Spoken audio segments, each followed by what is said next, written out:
kalau Bu Susi jadi dokter mungkin bisa memimpin dunia. Nah, gitu saja gitu ya. Jadi jangan dibalik ini, jangan ngambil yang melemahkan.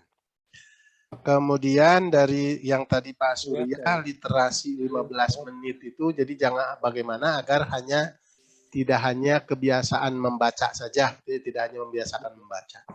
Literasi itu, gitu ya, itu di dalam program literasi yang sudah dikembangkan oleh pemerintah, itu ada tingkatannya, gitu ya, ada tingkatannya. Jadi dari mulai literasi dasar sampai ada literasi kalau sekarang literasi digital.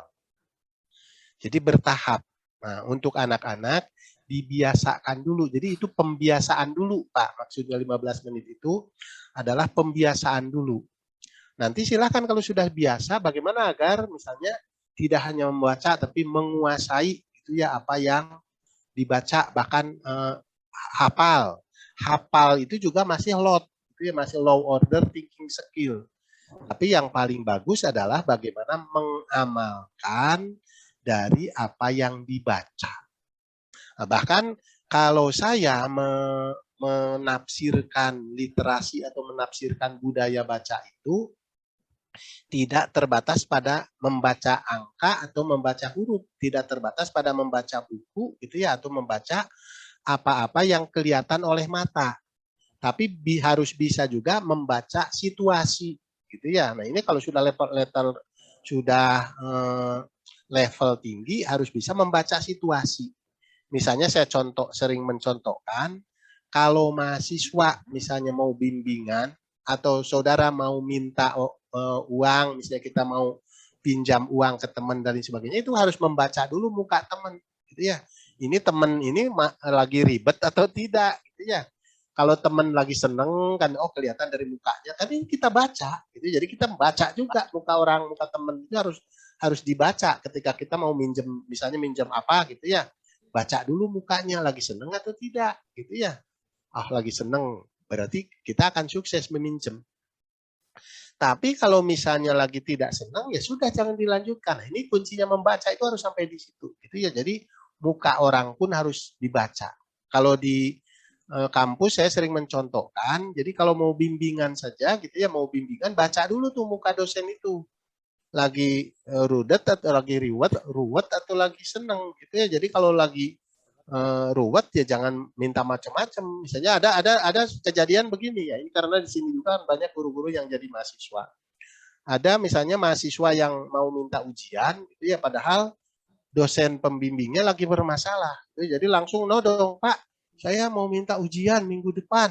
Wah, itu sudah akan bermasalah dengan dosen, itu akan lama. Nah, ini di sini fungsinya membaca situasi, membaca muka orang, gitu ya, membaca suasana, itu sudah levelnya tinggi. Jadi kalau tadi membaca yang 15 menit itu hanya pembiasaan dulu agar biasa membaca, gitu ya.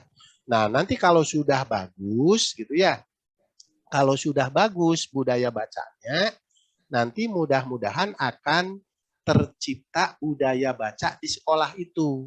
Gitu ya, budaya baca itu budaya yang bagaimana? Anak-anak terbiasa membaca.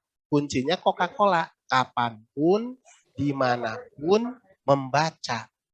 Sehingga kalau sudah terbiasa membaca, maka yang tadinya sakit kepala kalau membaca, maka kalau budaya membaca sudah tercipta, maka sakit kepala kalau tidak membaca. Nah, kalau sekarang kan kalau yang hobinya makan bakso, sakit kepala kalau sudah seminggu tidak makan bakso, gitu ya. Nah, sekarang bagaimana caranya agar kita sakit kepala kalau tidak membaca? Nah, itu cirinya sudah budaya bacanya sudah tinggi, gitu ya.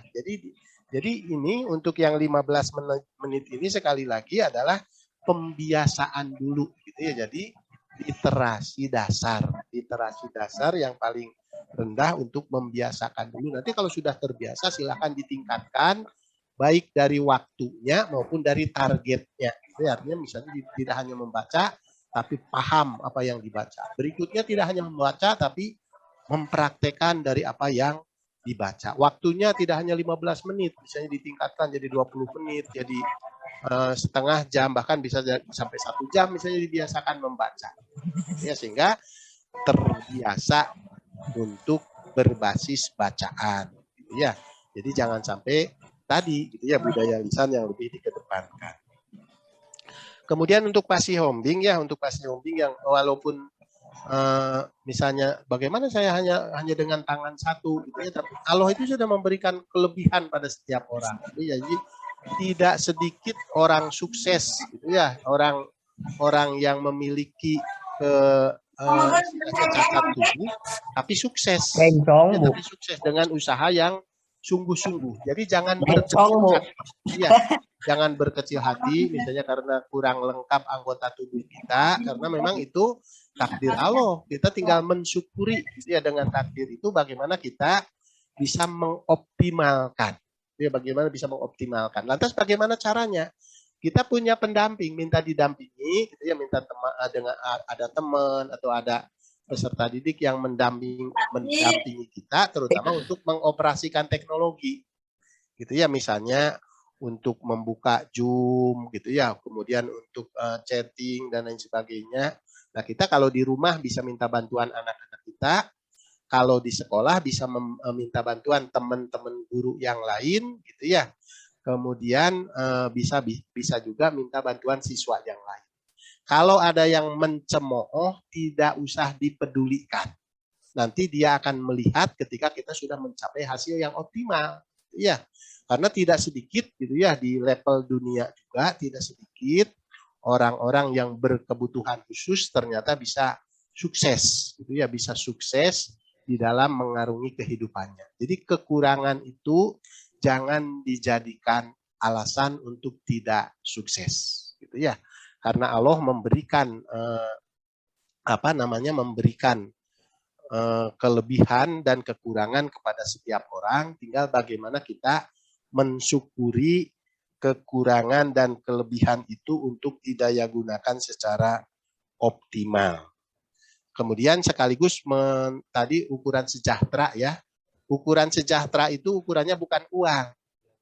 Rezeki itu juga bukan uang. Ya, kita sehat, kemudian kita punya waktu. Nah, ini punya waktu untuk ikut seminar, untuk ikut webinar saja itu sudah sejahtera, sudah rezeki yang harus kita syukuri, gitu ya. Jadi jangan diukur kalau saudara sebagai guru, jangan diukur dengan gaji saudara berapa. Tidak sedikit guru honor di kampung saya, karena saya juga dari kampung ya, dari Cikijing, Majalengka. Tidak sedikit guru honor gitu ya, yang bisa menyekolahkan anaknya ke perguruan tinggi, bahkan ke ITB. Kalau dibayangkan, masa guru yang gajinya cuma 500.000 gitu ya, tapi anaknya bisa sekolah di ITB. Mungkin atau tidak? Kalau secara nalar tidak mungkin. Nah, tapi karena itu rezeki dari Allah gitu ya. Rezeki dari Allah bagi orang yang bersyukur gitu ya, selalu ada jalan. Jadi Bapak Ibu guru bersyukur dengan posisi kita sekarang, jangan selalu melihat ke atas, lihatlah yang di bawah. Masih banyak pengangguran. Ya, kita jadi bersyukur. Alhamdulillah jadi guru walaupun gajinya hanya 500.000 tidak nganggur. Banyak orang lain yang jadi pengangguran kan begitu gitu ya.